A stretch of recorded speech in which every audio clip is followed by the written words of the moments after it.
to be able to like keep record of, for example, some of these kinds of things, if it's like new work or difficult work or something. So if you're gonna factorize this, right, what you have to do is you're gonna have to take the value in front here and the value at the back there, and you wanna multiply them. So multiplying these two, you're gonna get 21 times -4. What does it give us? That gives us in our calculator -80. -84. With x squared, because we're saying the whole thing here comes out. Now, what you do with this -84x squared is you want to break it up into factors of 84 that give you a 25. So the idea is, remember, we already saw that if you get prime factors of 84, it's something like 2 times 2 times 3 times 7. You see, in our calculator, we did the whole 84, and then we pressed equal to, and then we pressed shift, and then we pressed back. So with this in mind, we want a combination of two numbers that will give us a 25. Now, the funny thing is, for you to get a 25, we would be thinking to ourselves, okay, that's kind of crazy.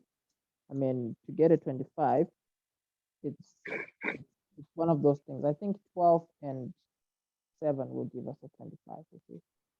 So we can group these two, and then we can group these 3 and the 7, because this gives us a 12, this gives us a 7. What we know is 12 plus 7, what does 12 plus 7 give us? 25, I hope so. No, it gives us 19. Plus 7. Oh, goodness. Yeah, so 12 plus 7 is not working, right?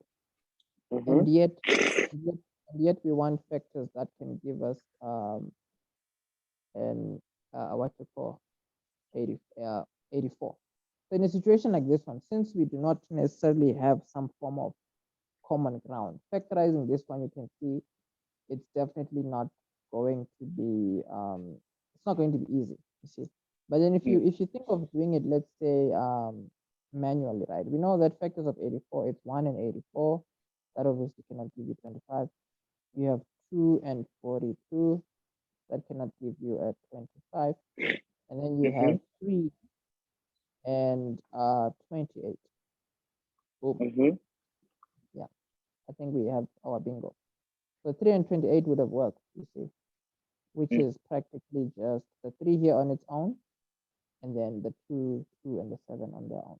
But whichever way, however you find the two numbers that give you the one in the middle, there are many ways to do that.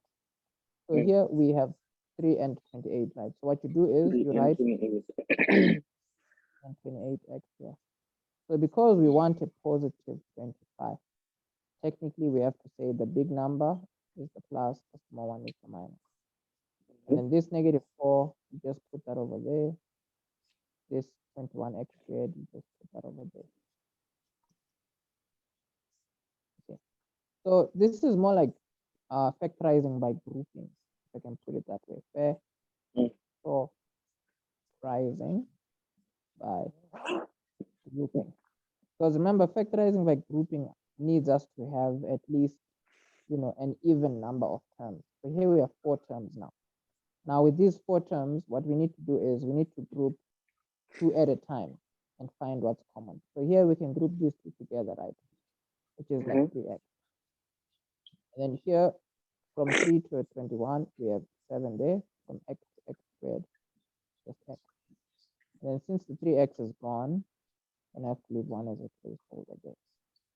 And then here, what is common between the 28 and the 4 there?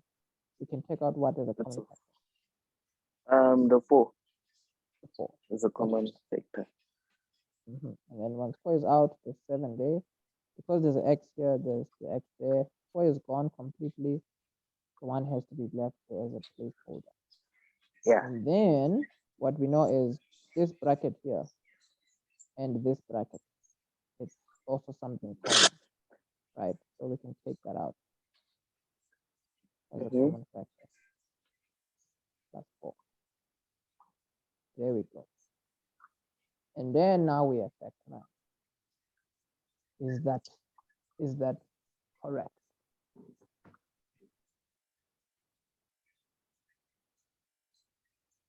Is this question okay? Yeah. Fantastic, fantastic, fantastic. So with that being said, right, if we're thinking of anything that is advanced, it's all gonna look something like that. You see what they did here? You see, write down the product Mm. options of the first and last terms. So we multiply them together, and then yeah, whatever they're talking about here is what we just did. I don't think going through it again makes any sense. So with something like, you know, even B and C, C though is obviously worth going through because C introduces multiple variables in the same expression, of which Mm-hmm. us having multiple variables does not change anything. We would still do exactly what we just did uh, in the method that we showcased now, right? So what Mm-hmm. you can also agree on is that this multiplied by that would give you negative 24x squared y squared. And then factors of 24 that give us a 10. We can think to ourselves, 1 and 24 does not work. 2 and 12 definitely works. So 2 and 12 is what we're going to pick. We have 2 here, Mm-hmm. 12 there. To get a negative 10, we know it has to be the big number, the small number minus the big one. Then here we're going to have x squared. No, we're going to have xy and xy. And then here, minus y squared. Here, positive 24. So again, factorizing by grouping. And then we know that these two, we can take out something. These two, we can take out something. From here, we can take out 2x as a common factor. Then here we'll have 12x. Mm-hmm. X is gone, there's y left. And then here, technically, y can be taken out. But the issue is we can't have to take out a minus y. The reason why we have to take out a minus y, because there's a minus y here, a minus y over here. So we take out a Mm-hmm. minus y. Then here we're going to be left with a positive 12x. And then here we're going to be left with a positive y. Because even if you forgot to take out the minus, or if you didn't, Mm-hmm. these brackets, we know they should look alike. So we would Mm. just then go back and change them. So here Yeah. we have 12x plus y as a common factor there, and then you have 2x here minus y. And then this will be our what can I call our factorized expression. Mm-hmm. Yeah. So that is the complicated stuff that is there really when it comes to factorization. But we can clearly Yeah. see it's not really complicated because in as much as they may label it advanced or complicated or whatever, it's all the same. You see, because it's also all leaning towards factorization by grouping. And they've labeled it as revision. But fun enough, what we are doing here has a lot of grouping in it. You see. Mm-hmm. So this we cannot necessarily say it falls under new work. It's all the same anyway. You see. So Mm. what I can maybe suggest is, so all these we can safely say factorization is not too much of a problem.